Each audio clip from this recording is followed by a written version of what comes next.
الإنسان مش بيحس بقيمة الحاجة إلا لما تروح منه.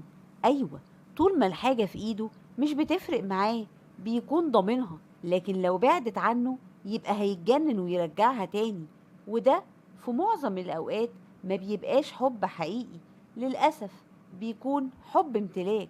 تعالوا نسمع قصة النهاردة ونقول بسم الله. أنا حازم، عندي 39 سنة، متجوز من سارة، وعندي عمر وعليا. هما كل حياتي. سارة شخصيتها صعبة جدا وعنيدة لأبعد الحدود. حاولت كتير أغيرها، لكن للأسف هي مش عايزة تتغير، شايفة إن هي الصح في كل حاجة. يعني اسمعوا كده موقف من اللي بيحصل. سارة: أنا بفكرك بعزومة أمي بكرة على الغدا. إيه؟ بكرة؟ لا، بكرة مش هينفع. ليه مش هينفع؟ أنا قايلك من أسبوع يا سارة إن أمي عزمانة عشان نفسها تشوف الولاد، وكمان إخواتي البنات جايين عشان بقالهم كتير ما شافوناش. وأنا بقولك بكرة مش هينفع، بكرة عيد ميلاد شوشو صاحبتي ولازم أروح. يعني عيد ميلاد ولا تروحي لأمي؟ وكمان انت أساسا ما قلتليش ليه على عيد ميلاد ده. واقول لك ليه؟ انت مالك؟ هي صاحبتي انا وعزماني انا، مش عازماك معايا. وعلى العموم لو عايز تروح ما عنديش مشكلة، هاخدك معايا. تاخديني معاكي؟ لا، كتر خيرك فعلا. انتي اساسا مش هتروحي العيد ميلاد ده، وده اخر كلام عندي. شفت يا ماما؟ قال عايز يتحكم فيا ويمشي كلامه عليا. طب وهتعملي ايه؟ تلاقي طبعا امه هي اللي قايله له كده. انا بقى هوريه وهخليه يحرم يقولي اروح معاه عند مامته تاني. يعني هتروحي معاه؟ اه، هروح معاه. طب وشوشو صاحبتك دي هتبقى حفلة حلوة قوي، ازاي ما تروحيش؟ عيب عليكي، ده انا سارة، انا هوريكي هعمل ايه. خلاص يا حازم، انا جاهزة والولاد كمان. ايوه كده يا سارة، ربنا يخليكي لينا يا حبيبتي. ويخليك لينا يا حبيبي. وفعلا نزلنا ورحنا لأمي وقعدنا معاها، وسارة قالت لأمي: معلش يا طنط، أصلي شكلي نسيت تليفوني في العربية، هنزل أجيبه على طول. طيب ما تبعتي حد من الولاد، أو استني حازم، هو في الحمام، أول ما يخرج ينزل يجيبهولك. لا لا، مفيش داعي يا طنط، أنا مش عايزة أتعب حد، أنا هاخد مفتاح العربية وانزل أجيبه على طول. ايه يا امي، قاعده لوحدك ليه؟ امال فين ساره وفين اخواتي؟ اخواتك في المطبخ بيحضروا الغدا، وساره مراتك نسيت تليفونها في العربيه ونزلت تجيبه، بس بقالها كتير يا ابني، وانا مش عارفه انتوا راكنين فين، كنت بصيت عليها من البلكونه. وكلمت ساره في التليفون بس لقيت تليفونها مقفول، نزلت عشان اشوفها، بس ما لقيتش ساره ولا لقيت العربيه. قعدت اكلمها برضو تليفونها مقفول. طلعت وامي قالت لي: ايه يا حازم، فين مراتك؟ مش موجوده يا امي. يعني ايه يا ابني؟ مش فاهمه.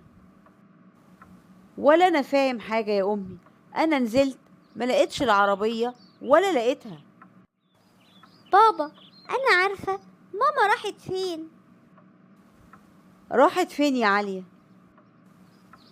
هي ما نسيتش تليفونها ولا حاجة، هي قالت كده عشان تنزل تروح لطنط شوشو، عايزة تروح عيد ميلادها. أنا سمعتها بتقول لتيتا إنها هتعمل كده عشان حضرتك ما تغصبهاش إنها تيجي هنا تاني، هي ما بتحبش تيجي عند تيتا سميحة. وقتها ما كنتش لاقي كلام اقوله لامي بعد اللي سمعته، وفضلت قاعد في نص هدومي مكسوف ومش بتكلم. ولقيت امي بتقول لعالية بنتي: بصي يا عالية يا حبيبتي، اللي انتي عملتيه ده غلط. اي حاجة تحصل في البيت او تسمعيها ما تتكلميش فيها مع حد غريب ابدا، حتى لو انا. بس أنا بقولك أنتي وبابا يا تيتا. لا يا حبيبتي، ما تتكلميش قدام اي حد حتى لو انا، عشان عالية بنت شاطرة وجميلة وتيتا بتحبها. حاضر يا تيتا، أنا آسفة. واخواتي البنات خرجوا من المطبخ، واختي مروة قالت: خلاص يا ماما، الاكل كله تمام واتحط على السفرة. ايه ده؟ امال فين سارة يا حازم؟ معلش، اصل مامتها كلمتها وكانت تعبانة شوية، فاضطرت تاخد العربية وتروح لها، وحازم والولاد هيتغدوا معانا، وانا ان شاء الله بالليل هتكلم ابقى اطمن عليها. لا، الف سلامة عليها، ان شاء الله ربنا يشفيها. يلا بقى عشان نتغدى. وفعلا قعدنا كلنا واتغدينا، بس انا كنت في عالم تاني، كنت مخنوق جدا وعلى اخري ومستحلف اما اشوفها بس. وبعد الغدا اخواتي قعدوا شوية ومشيوا، ولقيت امي بتقولي: اسمع يا حازم، انا عارفاك كويس.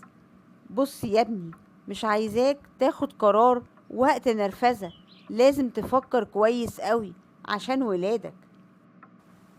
يا أمي، أنا استحملت كتير قوي، وهي مفيش فايدة، هي فاكرة إني ضعيف، لكن لأ، أنا بعدي كتير، بس خلاص ما بقتش قادر أتحمل. فعلا سارة أنانية، ومش بتحب إلا نفسها وبس، ومش بتفرق معاها حاجة خالص. أنا بجد تعبت يا أمي. معلش يا حازم، ربنا يهدي الحال يا ابني.